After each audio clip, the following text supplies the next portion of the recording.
कि मैंने देखा कि जब मैं हायर एजुकेशन को पढ़ा रहा हूँ तो बेस बहुत कमज़ोर है।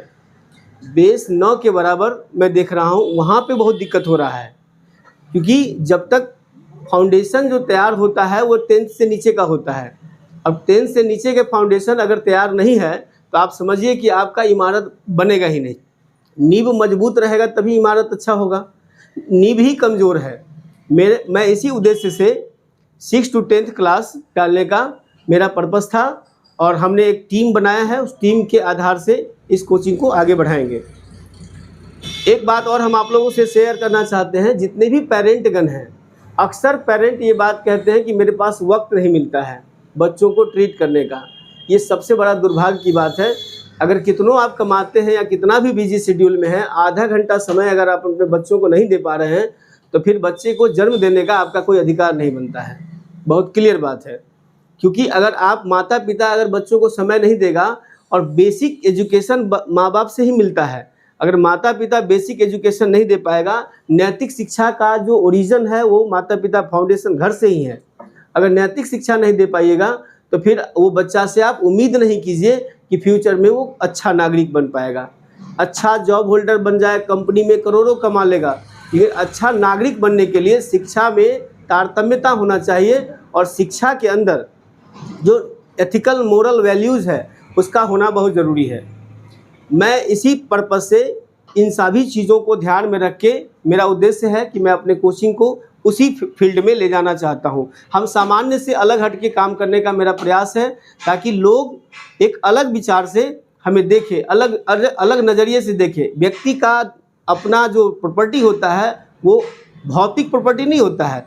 भौतिक फिजिकल प्रॉपर्टी जो है वो आपको तुरंत डिस्ट्रॉय हो जाएगा।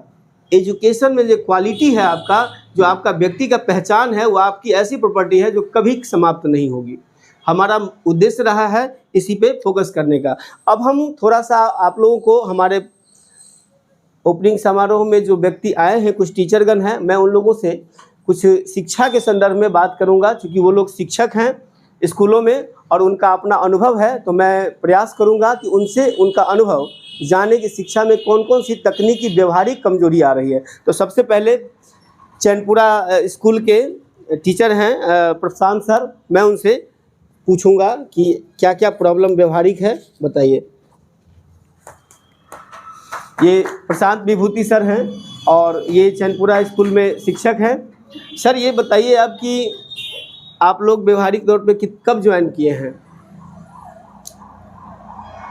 शिक्षा के जीवन में बहुत सारी कठिनाइयाँ आती है। सबसे पहली बात कि मैं प्राइमरी स्कूल में शिक्षक हूँ, जहाँ एक पौधे के रूप में बच्चे लोग आते हैं और इतनी छोटे छोटे बच्चे आते हैं कि पौधे को कैसे देखभाल करना है और पौधों को कैसे सींचना है ताकि पौधा एक पेड़ बने, इसके हम लोग जिम्मेवारी लेते हैं और कोशिश करते हैं कि वो बच्चा पौधे से पेड़ बन जाए।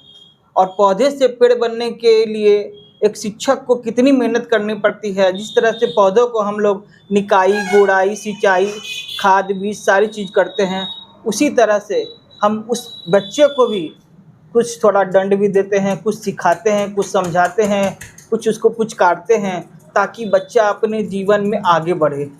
हमारे ही स्कूल से मेरे पढ़े हुए बच्चे यहाँ मौजूद भी है कुछ लोग, तो वो लोग अपने जीवन में आगे बढ़ रही है और अच्छी बात है कि पढ़े, आगे बढ़े।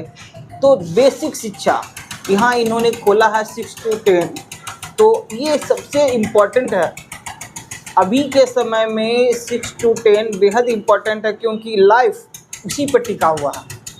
जो भी आधार है बेसिक शिक्षा का, वो सबसे बड़ा आधार ही वही है। अगर ये कमज़ोर हो तो आप पढ़ाई छोड़ देते हैं, क्योंकि आप बढ़ ही नहीं पाते हैं, लोग के बीच में अपने आप को सूटेबल नहीं कर पाते हैं।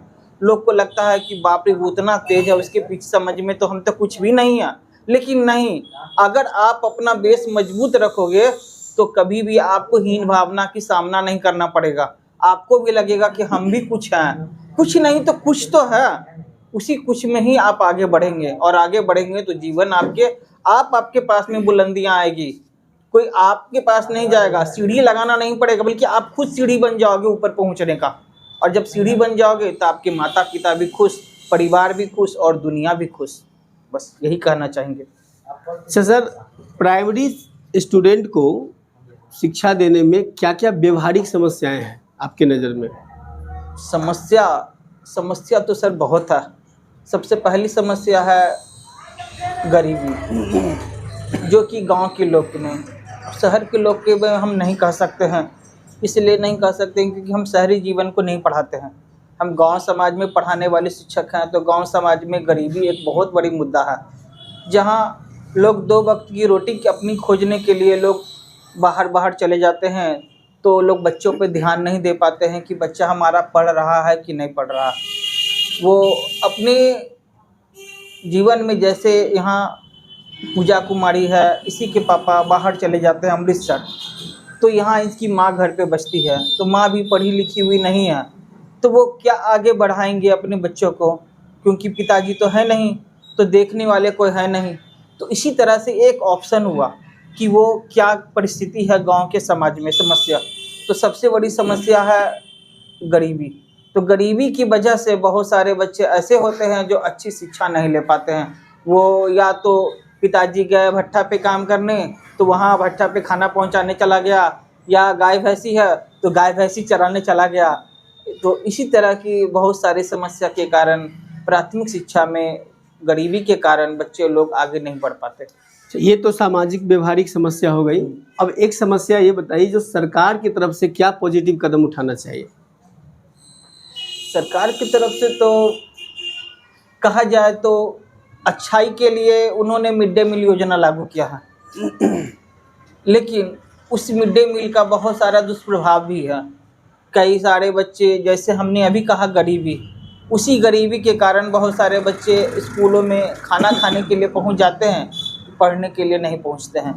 अगर हम बच्चों को कॉपी पर टास्क देते हैं तो टास्क वो क्या करते हैं, फाड़ के फेंक दिए, या तो वो सही घर पे रखा रह गया, घर पे वो एजुकेशन कुछ भी नहीं करते हैं। तो जिस तरह से अभी आपके जीवन में हम लोग बड़े बड़े लोग हो गए हैं, यहाँ पढ़ाए सुजीत बाबू, तो आप घर पे जाके उसको रीडिंग करते हैं तब आपको माइंड में घुसता है। लेकिन वो सब बच्चे कुछ भी नहीं रीडिंग करते हैं, बस टीचर जो पढ़ा दिया इसके बाद रख दिया बस्ता, चला गया खेत में, चला गया पोखरी में, चला गया वन में। तो इसी वजह से वो बच्चा आगे नहीं बढ़ पाता, और ये एक बहुत बड़ा समस्या है कि बच्चा घर पे रीडिंग नहीं करता है।